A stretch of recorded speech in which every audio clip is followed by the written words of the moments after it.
Selamat datang di channel YouTube Kolektif, tempat berbagi tips pengembangan diri.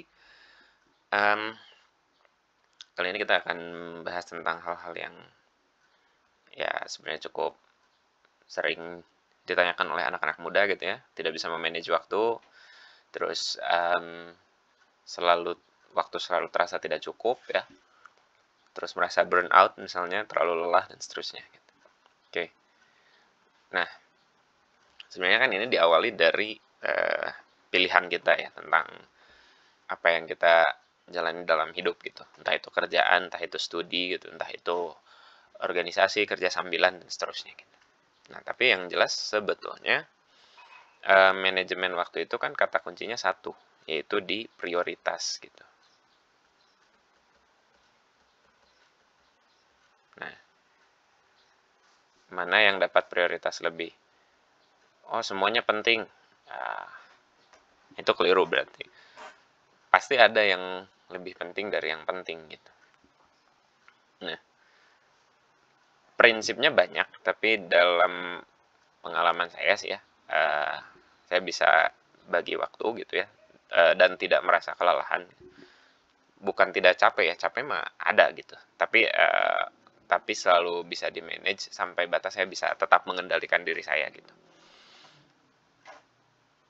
Kita bagi dalam hal yang umum lah ya. Misalnya satu kerja, terus ada hobi, ya di sini, atau misalnya rekreasi lah ya. Dan satu lagi di sini misalnya atau kita bagi dua deh. Kerja ini kan sebenarnya bisa ada kerja utama ya, ada sambilan, sampingan gitu ya. Ada misalnya di sini punya bisnis ya, proyekan di samping kerjaan utama misalnya. Atau misalnya studi ya gitu. Di sini kan relaksasi, personal project gitu ya. Personal project. Terus misalnya relationship ya, misalnya dengan keluarga atau dengan pacar gitu ya. Nah, ini kan sebenarnya mendapat prioritas utama tuh yang mana gitu. Nah, kan urutannya seringkali begini kan. Kerja terus rekreasi, kerja rekreasi. Sebetulnya kan hanya perputaran dua itu. Tapi kan di sela-sela ini ternyata ada sosial media gitu ya. Terus di tengah-tengah ini juga ada misalnya meeting yang tidak ada ujungnya gitu, yang misalnya malah tidak jadi produktif dan seterusnya gitu. Nah, tapi semua ini bisa di-manage gitu ya. Sebenarnya bisa di-manage. Kita harus next page nih kayaknya.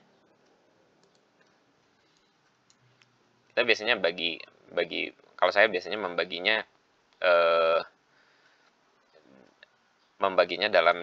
dalam apa ya? Siklus waktu gitu ya. Misalnya pagi,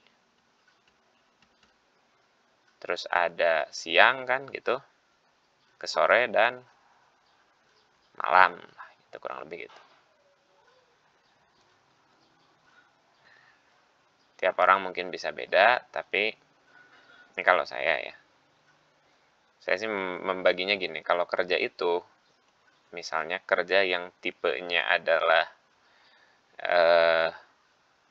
creating gitu ya, membuat, tergantung beda-beda ya kerjaan tiap orang. Tapi kalau misalnya yang kerjaannya tipenya kita harus mikirnya full gitu ya, terus misalnya deadline-nya tinggi, dan tipenya tuh kita harus membuat, artinya kita harus scratch, entah itu misalnya menulis, atau misalnya membuat laporan, atau misalnya kalau guru di sekolah bikin soal misalnya, atau bikin RPP, kalau di kantoran ya macam-macam lah, bikin laporan dan seterusnya gitu. Nah, itu saya biasanya di pagi hari. Jadi yang sifatnya creating gitu ya. Yang sifatnya creating itu saya biasanya simpan di pagi. Kerjaan yang dari pagi. Nah, siangnya ngapain? Siangnya itu biasanya yang sifatnya managing. Jadi kayak misalnya ngerapihin sesuatu atau misalnya mengecek pekerjaan yang lain gitu kayak QC dan seterusnya, itu biasanya di siang. Kenapa? Karena konsentrasi untuk managing itu tidak seberat ketika membuat gitu, dan tenaganya biasanya udah mulai kedodoran di sini. Malam biasanya adalah personal project ya gitu, mau itu kerjaannya apapun gitu ya, yang sifatnya personal atau misalnya side hustle gitu ya, itu biasanya di malam gitu. Kalau saya gitu biasanya membaginya dengan cara seperti ini gitu. Satu, creating, managing, dan personal project itu di malam. Artinya di sini yang high pressure itu di pagi biasanya ya. Itu ini midnya di siang. Nah, yang tekanannya paling rendah itu di malam gitu. Bahkan kalaupun misalnya ini kelewat nggak dikerjain pun nggak jadi masalah gitu sebetulnya. Gitu. Nah, tapi orang sering alasan dengan saya bukan morning person gitu, saya misalnya bisa kerjanya di malam, ya nggak apa-apa, balikin aja gitu. Kalau memang nggak bisa kerja di pagi hari, ya tinggal dibalik aja gitu, tinggal dibalik aja gitu. Karena kerja tiap orang kan beda-beda ya ininya gitu. Tapi kalau sampai kelelahan dan seperti itu biasanya karena kita mencampur aduk gitu. Kita ketika dapat pekerjaan berat banyak gitu ya, kitanya nggak dipotong dikit-dikit gitu, kitanya udah panik duluan gitu. Padahal kan ini bisa dipotong satu satu satu satu gitu. Nah, kita tinggal bagi aja, ini pagi kita ngerjain apa dulu nih. Oh, yang sifatnya susah gitu ya, hard gitu, kita kerjain pagi gitu. Oh, ini ada dua nih, harus meeting sama harus ngecek-ngecek. Nah, ini ya siang aja. Oh, ini mah ternyata nggak prio-prio banget gitu, ntar deh menjelang maghrib gitu. Nah, itu bisa itu dipilih kayak gitu.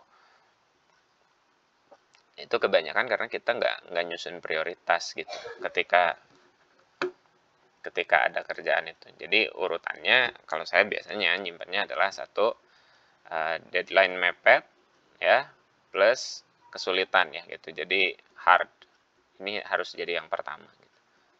Kedua, kalau ada kerjaan yang deadline-nya nggak mepet tapi susah, ya tetap didahulukan yang susah itu.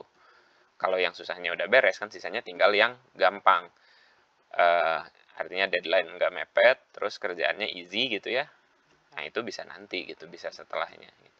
Tapi kalau ada deadline dan dia easy gitu ya, ini naik ke sini gitu. Sorry, naiknya ke atas yang ini ya. Ke atas yang ini gitu. Nah, pokoknya biasanya saya ngerjain yang paling susah dulu apa, itu dikerjain. Terus kalau apalagi kalau deadline-nya mepet, itu jadi prioritas utama gitu. Tapi semua deadline-nya mepet, nah itu berarti kita memang nggak ngebagi di tiap di tiap apa, dapat kerjaannya gitu. Karena semuanya bisa diatur, kecuali kalau misalnya udah nggak normal banget gitu, deadline-nya jaraknya hanya antar jam, ya itu bukan salah teman-teman, berarti itu salah orang yang ngasih kerjaan gitu. Nah, kalau misalnya teman-teman di dunia bisnis ya juga sama sih gitu kan, ada kerja, apalagi itu kita harus self directed ya gitu. Nggak akan ada yang nagih deadline, tapi kalau kita nggak beres ngerjain, ya bisnis kita yang hancur gitu. Makanya kita harus tahu betul siapa yang harus diprioritaskan gitu. Situ baru kita buat mana yang nggak sulit, mana yang gampang gitu. Nah, standarnya sulit dan gampang tuh apa sih? Itu kan teman-teman yang bisa menentukan sendiri gitu, kerjaan ini sulit atau gampang gitu. Karena ada bagi beberapa orang yang menurut satu orang ini kerjaan susah banget, tapi bagi orang lain gampang gitu. Nah, prioritasnya bakal beda gitu. Siapa yang ngerjain duluan gitu. Siapa yang ngerjain apa duluan gitu. Itu di situ gitu. Jadi sebenarnya inti dari time management tuh satu, prioritas, prionya apa ditentukan. Terus dibagi soal ininya gitu ya.